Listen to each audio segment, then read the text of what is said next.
নারীদের বলেন বা এই যে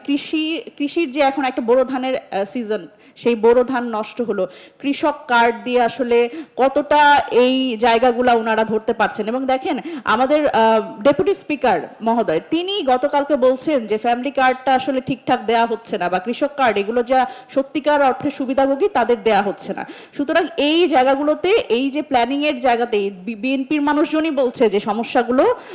আসলে যে সলভ করা যাচ্ছে না, সেই জায়গাতে আমার মনে হয় যে আরো ভালোভাবে গুরুত্ব সহকারে দেখা উচিত। এবং সামনে বাজেট অধিবেশনে আসলে দুর্যোগের জন্য আলাদা বাজেট বা সংকটকালীন সময়ের জন্য আলাদা কি পরিকল্পনা আপনারা প্রত্যেকে এই জায়গাটাতে খুব গুরুত্ব সহকারে দেখবেন, যে দুর্যোগে এই যে কৃষি খাতে যেই অসুবিধাগুলো সংকটগুলো হবে সেটার জন্য তাদের আলাদা কি বাজেট, দুর্যোগে ক্ষতিগ্রস্ত যে নারীরা যারা বাস্তুচ্যুত হচ্ছে, যারা শহরে চলে আসছে, তাদের নিয়ে কি পরিকল্পনা, এই জায়গাগুলোতে আলাদা করে বাজেটে তাদের থাকতে হবে।